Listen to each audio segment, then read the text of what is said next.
So painting an environment comes with its load of challenges. Construction, lighting, values, and of course shapes and graphic qualities. And those two last components can be kind of overlooked at the beginning of learning stages. And in my opinion, I think that's a good thing. If you are a beginner, focusing on fundamentals will always benefit you the most on the long term. However, using the right tools can be incredibly beneficial for your artistic journey. Keep in mind that you can do a complete painting with only one brush, and it's actually a very interesting exercise to really help you comprehend the fundamentals of paintings, how to manage edges and visual language. But when you have to be fast and efficient, because you are working for a company that expects you to deliver like a certain amount of quality work in a short amount of time, it's important to be as fast as you possibly can. So having a good set of tools is very important, like from your screen to your computer and your tablet. I think that having a good set of brushes in Photoshop that you control is as important for your efficiency. So to install the brush pack, be sure to go into Photoshop window and open the brushes window. Once it's open, you can click on those little lines over there and click import brushes. Then you can load the .abr from your computer to Photoshop. Then you can move around the folder as you wish and change the order of any brushes. You can also rename any brushes as you wish. So let's get straight into it and take a look at each brushes from this essential pack. I divided the 22 brushes into 7 categories, so it's easier for you to understand where my mind's at. The brushes in the first 3 categories, small, medium and large, are used for like 90% of the creation of my paintings. The rest are effects, textures, particles and smudges that are not really mandatory at all, but had very neat specific effect that fits certain style. So just like the painting principle of small, medium and large shapes, I organize my brushes the same way, which means that most often than not, the brush size follow the category it's in. That's simple. Sometimes I'll freely change the size of any of those brushes to fit a different use case. So don't get too attached to the initial size of those brushes and feel free to change it as much as you like. So the lines brush is used for general purposes, especially when I'm doing stylized props. I really like to use this one for line art. This is one of the only brushes with transfer on also in the brush pack, so it's very handy for softening the edges in my paintings, as you will see later on. Let's say from the 3D blockout that I'm gonna make, I'm gonna have very sharp edges on some forms and objects, so I'll use this brush right on the edge to push those back a little bit. Also when I'm adding details and want to refine shapes and surfaces, this is my go-to brush. The hard elliptical is a simple no transfer round brush. I feel like everyone should have one of those in their toolbox. I really like this one when I need to get back some roundy blocky marks in my painting, whether it's for grass, rocks or ambient occlusion. I also use it for blocking out shapes very quickly and efficiently. Since I'm doing so much stylized work, the fact that the brush is round is very helpful. I also use it with the eraser tool in order to refine the edges and the shapes that I'm working on. The triangle shape is used in the same way as the hard elliptical one, but the fact that it has sharp edges and the triangle shapes is very handy for managing the line weight when I paint with it. It's very good, once again, to block out shapes, ambient occlusion, and add a lot of graphic diversity overall in my painting when I need to paint more harsh surfaces or like dangerous roots or dangerous rocks. This is a very handy tool for that. The hard chalk brush has a small textured effect and is very practical to create interesting visual accidents when I'm blocking out shapes, especially in natural environments. Since I do so many of those, this comes in very handy. However, I could completely refrain from using it sometimes when I'm looking for a more neat style that doesn't contain any sort of grains or textures. So it really depends on what I'm trying to do and what style I'm trying to achieve. The lines grain is kind of an emphasis on the hard chalk brush, basically. Sometimes, depending on the style that I'm going for, I will use a lot of grain in the painting, especially if I'm doing snow or a lot of moss, but it really depends on the art direction. So I will use this brush a lot to create visual interest in the shape and edges. Sometimes it can also be a very good way to softening edges with the grainy effect when I'm working on rocks or wood. Now onto this next category. Those two brushes are used for blocking soft shapes or giving a natural painterly effect. When I'm making clouds, for example, or bushes or distant trees, these are my go-to brushes. You will see that in the demo painting. The triangle lighter brush is an extension of the triangular brush, but with a more important scale and transfer on. It's a very helpful brush to help me keep things light when blocking out shapes. I also suggest that you try and move the flow a little bit. I really enjoy having the flow at around 50%-ish. I almost never change the opacity at all. I always use it at 100%, or you will have weird transparency effect that I really dislike. The smoothie brush is quite a peculiar one in the sense that it has a hard and smooth edge in the same stamp. So it can be quite confusing to use at first, so I really suggest you try it out. But when I'm in situations where I'm being too careful with my shapes or I'm being too neat and I need to keep things lighter, this brush really helps me get back more looseness in the painting. Be mindful that depending on the direction in which you are going, you will have the hard edge or the soft edge on opposite sides.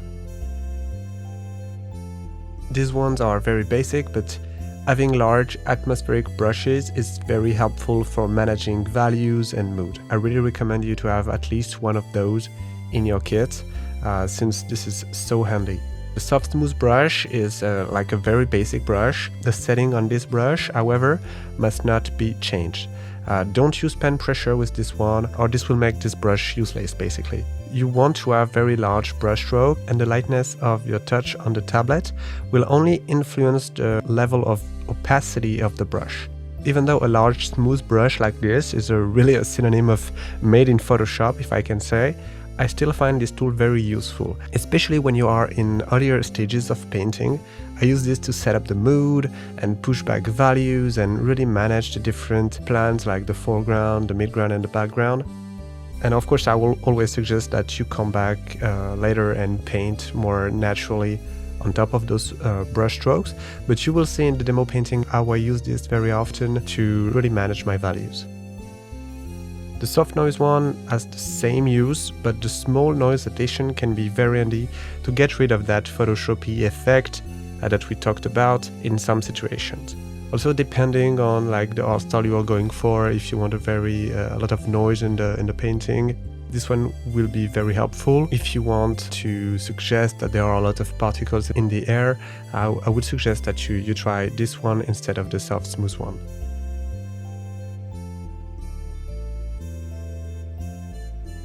And now the watercolor brush is a great way to paint large surfaces and give them a natural watercolor/painterly effect. I use it for the sky, rock surfaces, metals and such. You have to get a bit used to it, but if you play a little bit with the edges of the brush, you can have very interesting painterly effect that will give a very natural look to your painting. Now onto the other categories. Here we have a set of brushes that I use for texturing surfaces and creating some painterly effects. So the grain one is used to create moss effects, snow, irregularities and stones depending on the style that I'm going for. I'll use it a lot in conjunction with the lines grain, of course, but it really depends on the art style that I'm going for. The strong oil brush is kind of a trick. It's really used to show some paint marks on dedicated edges that are really more a fake out of oil painting, more than a real tool made for brush strokes. Sometimes, depending on the eye direction, I could use it to block out clouds, but you will see in the demo that mostly this is to fake out some paint marks on the painting. Finally, I use these lines brushes specifically for wood texturing and some pattern effect in foliage or stones. It gives a very unique style, and you can easily iterate on this brush to vary the spacing between the dots to create more diversified effects, I find that this particular setup works really well for me. But also keep in mind that this brush really shows a specific art style and you cannot use it everywhere. But for wood, for example, on stylized cartoony paintings, it works quite well.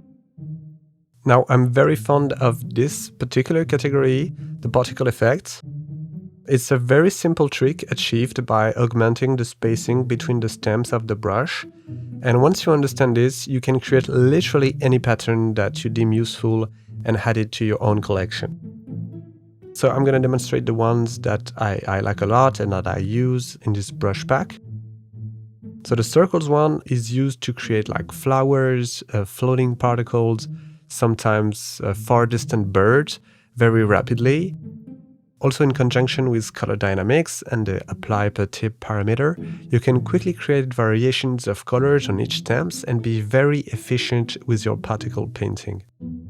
The coin brush has the same use as the previous one. Obviously, I find that having the circle stamp a little bit squished is actually very useful in some cases, since I'm so often using it to paint circles in perspective. It's a quick way to fake out like the vanishing point. So I'll use it for coins, like the brush name, or flowers, for example. Then we have leaves and ivy, and there are just elaborated versions of the circle particle brush. I keep those one around in my essential pack since I very often paint natural environments. But if that's not the case for you, or you want different patterns, it's very easy to modify. We'll tackle this later in the video on how to create brushes, but you can basically draw a quick stamp and create a brush, augment the spacing a little bit, and voila, you have a new set of particle effects, whether those are leaves, snowflake, footprints, whatever you like. The square particles brush has the same use of the circles one, but with a different shape, of course. That comes in very handy for man-made structures, such as tiles, mosaic, and whatnot. Sometimes I will also use this brush on smaller scale, just to create some graphical qualities in my edges, or just add diversity on some surfaces, like I'll show you during the demo painting later on. Now, this category is more on the VFX side. I use those brushes only at the end of my painting, sometimes a little bit beforehand, just to give me an idea of where I want to go. But this is really a finishing touch. So the spatter brush is very handy for lighting going through floating particles. The effect can be very convincing, but using very sparsely. The toothbrush used in conjunction with the strong oil to give those fake paint effects. But I'm always very light with this. This is not really used for painting, but more to give this painterly effect. And the speckles brush is pretty good at creating atmosphere outdoor, suggesting petals or grass floating in the wind. I always go back on those particles with the eraser in order to create a very nice flow, or sometimes I'll use the transformation tool to give a better shapes to those particles, but overall I use it on another layer right at the end of my painting process. And finally, this is my only smudge brush. I never use this brush with the paint tool or the eraser. What I did is change the shortcut of the smudge tool to S, thanks to a suggestion from a friend, and it automatically selects the last brush I use with the tool. So by just pressing S, I'm directly able to smudge my brush strokes, and it's very useful when you are trying to mix colors or soften edges. So I'll alternate between B with my brush and S with the smudge, so I can quickly swap between those two tools with the only press of two buttons. However, be mindful with this brush to not overuse it, because it had a really watery effect and this can be hard to manage.